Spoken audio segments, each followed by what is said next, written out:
Malik top 4 की position से out हो गई है। जी हाँ, विनर तो नहीं बन पाई, लेकिन बाहर आकर उसने इंटरव्यू दिया है। बहुत ज्यादा मायूस नजर आ रही है। क्या क्या बोला है भैया, इतनी ज्यादा मायूस और गुस्से में नजर आ रही थी ना, जैसे उसे लग रहा था ट्रॉफी मैं ही उठा के लेके आने वाली हूँ। जी हाँ, क्या क्या बोला है और ऐसे ऐसे सवालों के जवाब दिए हैं, मैं तो पढ़ पढ़ के सच में हंस रहा था। मैंने सोचा चलो आपको बता देता हूँ उसने क्या क्या बोला है।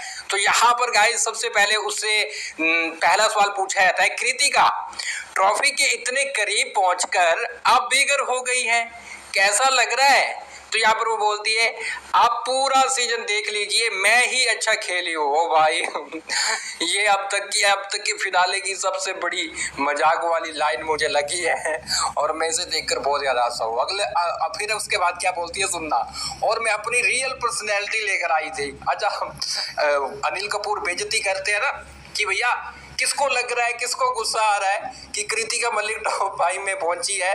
सच में वो प्रोमो देखकर भी हंसी आई। सभी यहाँ पर शिवानी, विशाल, दीपक जी, सना सुल्तान सभी बोलते हैं कि भैया हमें गुस्सा आया है क्योंकि ये डिजर्व नहीं करती। तभी भी कृतिका बोलती है कि देखो ये सब फेक थे, मैं रियल थी, मैं यहाँ तक पहुंची हूँ। और इसके बाद और मैं अपनी रियल पर्सनैलिटी लेकर आई, बाकी सब फेक कर रहे थे। वाह भैया, मैं रियल रही तभी टॉप 4 तक रही और ये बड़ी बात है, वरना देख लो शिवानी ने फेक किया, वो टॉप 5 में नहीं आ पाई। वाह दीदी वाह, सॉरी वाह भाभी, क्या बात है। मतलब कि मैं आपको गाइस बोल रहा था ना कि इनको लग रहा है कि ये टॉप 5 में पहुंचे तो खुद की वजह से, ऐसा नहीं है, बिग बॉस ने मेहरबानी की है। बिग बॉस अगर शिवानी, विशाल, कटारिया इनके साथ चाल ना खेलता ना तो तुम कब की बाहर हो चुकी होती। ये तीनों टॉप 5 में आपको नजर आते, तो उनको निकालने के चक्कर में दीदी आपको पहुंचाया है। ये आप अब बाहर रहोगे ना, बाहर आ चुके हो, अब अच्छे से देखो फिर पता लगेगा। अगला सवाल इनसे पूछा जाता है, कृतिका आप विशाल के बारे में क्या बोलोगे? विशाल ने जो किया उस पर आप बोलिए। तो यहाँ पे कृतिका बोलती है, विशाल का इंटेंशन गलत था, अभी मैं बाहर आई तो मुझे पता लगा उसने गलत बोला था। मैंने क्लिप देखी और मेरा मन कर रहा मैं 4 लगा दूं उसको। वाह दीदी, अगर आप लगाओगे तो क्या वो छोड़ेगा? हाँ, ये चीज अब आप भूल जाओ कि अरमान ने लगा दी तो मैं भी लगा दूंगी। भैया तुम कोई पहलवान थोड़ी हो कि भैया तुम ही दुनिया में पहलवान हो, किसी को भी मार दोगे। आप गलती मत कर देना। आप देखना वो पहले ही बोल रहा है कि मैं अब नहीं छोड़ूंगा अगर ऐसा कुछ होता है तो। इसके बाद बोलती है, शो में भी मैं लगा देती क्योंकि मेरा मन कर रहा था। वाह भैया, तुम्हारा मन करता तुम किसी को भी 4 लगा दोगे, और जब तुम्हें लगेगी वो बताओ फिर कैसा हाल होगा तुम्हारा। हाँ, जब किसी का मन करेगा, विशाल का करेगा, तुम्हें ठोक दे फिर। अगला सवाल इनसे पूछा जाता है, शिवानी के बारे में आप क्या बोलोगे?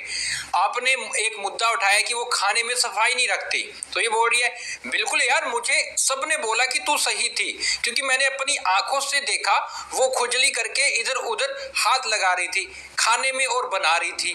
ठीक है यार, मैं नहा धो के करती हूँ सब, लेकिन मैंने कभी ऐसा नहीं किया। वो बदतमीज तो है ही, लेकिन इन सब में भी वो कहीं ना कहीं सफाई नहीं रखती। अच्छा दीदी, मैं आपको एक बात बताऊंगा। दीदी छोड़ो, चलो मैं भाभी पर आ जाता हूँ। अब दीदी भाभी चलता रहेगा।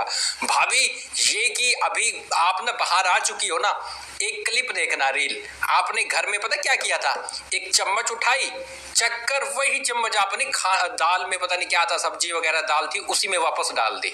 वो वीडियो बहुत ज्यादा वायरल हुआ था। आपने भी ऐसी ऐसी हरकतें की है जो शिवानी से तो कहीं ज्यादा गंदी है ना। शिवानी ने तो चलो हाथ लगाया कि नहीं लगाया, वो खुजली की थी वो तो हमें पता है, लेकिन वो खाने में हाथ का पता नहीं है कि उसने लगाया कि नहीं लगाया। लेकिन आपने तो क्लियरली, उसका वीडियो है हमारे पास, कि जैसे ही आपने चम्मच डाली और वो मुंह में डालकर फिर वो सब्जी में डाली और सभी ने वो सब्जी खाई। अब क्या बोलूं मैं आपके लिए। इसके बाद अगला सवाल पूछा जाता है, सना मकबूल और नेजी टॉप 2 में चले गए, क्या लगता सही है? तो ये बोलती, मैं खुश नहीं हूं। अच्छा भैया, ये कैसे टॉप 2 में चले गए? भैया वोटिंग से चले गए और कैसे चले गए? नेजी ने क्या किया घर में? अच्छा, सना तो घमंडी है, वो कैसे पहुंच गई? वाह भैया, वो घमंडी है, वो सब है, लेकिन तुम कुछ भी नहीं हो। बिग बॉस ने ये गलत किया। अगर कोई डिजर्व करता था तो वो अरमान और रणवीर जी थे जो टॉप 2 में जाने चाहिए थे। लो भैया, अपने पति का तो बोलेगी तू है। यहाँ पर देखो मैं इस पर क्या बोलूंगा ये आप खुद इस पर बोलो।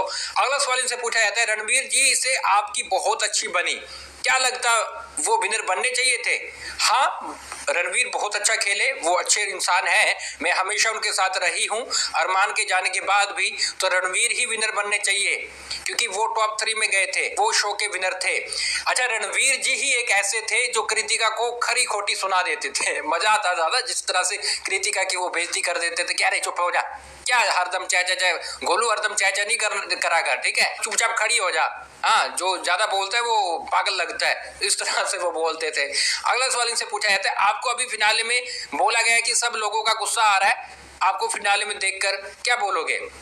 तो ये बात वो बोलती है कि ये बात शिवानी, विशाल, दीपक जी, सना, सुल्तान ने बोली है, और ये लोग तो वैसे भी जलते हैं मुझसे। मतलब आप ऐसे क्या हो कि आपसे सब जलते हैं? तो मैं तो यही बोलूंगी, खुद नहीं पहुंच पाए तो जल रही है, क्योंकि मैं टॉप 4 में पहुंची और वो टॉप 5 तक नहीं आ पाए, इसलिए सबकी जल भुन रही है। वाह भैया वाह, तालियां दीदी, भाभी जी तालियां। अब क्या बोलूं, आप पहुंची है, वो मेकर्स की मेहरबानी से, कितना बताऊं, आप शुक्र मनाओ कि यहाँ पर ये तीनों है, इनको मेकर्स ने प्लानिंग करके बाहर कर दिया। अगर इनको ना करते तो आप पता है टॉप 7 से ही बाहर हो जाती। इसके बाद अगला सवाल इनसे पूछा जाता है, आगे का आपका क्या प्लान है, आप टीवी सीरियल करोगी? तो ये बोलती है, हाँ अगर मौका मिले तो मैं टीवी एक्ट्रेस बनूंगी, मेरी पर्सनैलिटी भी वैसी लग रही है। तो मैं एक्ट्रेस बनना चाहूंगी, अगर काम मिलता है तो मैं और पायल दोनों टीवी में काम करना चाहेंगे। पायल अच्छी है, आपसे पायल बहुत गुना अच्छी है, कृतिका से बहुत अच्छी लगती है वो। तो यहाँ पर ये बोल रही है कि मैं टीवी एक्ट्रेस बनूंगी, इसका जवाब आप दोगे क्या? कृतिका बोल रही है कि मेरी पर्सनैलिटी भी वैसी है, टीवी एक्ट्रेस बनने के लायक है, क्या इनको काम मिलेगा टीवी सीरियल में? लिखो जल्दी से, मैं कुछ नहीं बोलूंगा इस पर, आप बोलोगे। और इसके साथ गाइस आप हमें फॉलो कर ले इंस्टाग्राम पे। अब शो तो खत्म हो जाएगा, लेकिन मैं आपसे बातचीत करता रहूंगा, लाइव आकर आपसे बात करूंगा, ठीक है। बिग बॉस 18 भी आ रहा है, तो आ जाइए जल्दी से, अपन बात भी करेंगे, लाइव में आपको ऐड भी करूंगा, ठीक है। और मिस करेंगे मैं यार, मैं तो स्पेशली बहुत ज्यादा आपको मिस करने वाला हूं, तो आ जाइए, अगर आप मुझे मिस कर रहे हैं तो इंस्टा पे आ जाइए, अपन बात करेंगे। अगला सवाल, लास्ट सवाल पूछा जाता है, विनर कौन है नेजी और सना में से? तो ये बोलती है, मुझे नेजी लग रहा है, बाकी देखते हैं। सुनने में आया है सना को ज्यादा वोट मिले हैं, तो मेरे लिए नेजी विनर बन जाए, मैं खुश हूं। नेजी का तो बोलोगी, थोड़ी देर पहले बोल रही थी नेजी यहां तक कैसे पहुंच गया, वो कुछ नहीं किया, अभी सना को हराने के लिए नेजी का साथ दे रही है। वाह भैया, क्या बात है कृतिका जी। फिलहाल के लिए वो बाहर हो चुकी है, टॉप 4 की पोजीशन से बाहर हुई है। टॉप 2 रख लिए गए थे कल रात कि भैया आज है वो वोटिंग लाइन ओपन करके इनमें से कोई एक विनर बनाया जाएगा। जैसे वोटिंग लाइन ओपन होगी, कब होती है, कितनी देर रहती है, मैं सबसे पहले आपको बताऊंगा। तो इंस्टा पे आ जाइए, मुझे फॉलो कर ले, अपन बातचीत भी करेंगे। और आप कृतिका के इस इंटरव्यू के बारे में क्या बोलेंगे? देखो, ये इंटरव्यू रहता है जो कि कैमरे के सामने नहीं होता है, ये लिखकर सामने आता है, उनसे बातें पूछी जाती है, जो कि कैमरे के सामने नहीं रहता है, ठीक है। तो इस पर आप क्या बोलोगे, लिख डालिए। इसके साथ गाइस आप हमें फॉलो और सब्सक्राइब कर लें।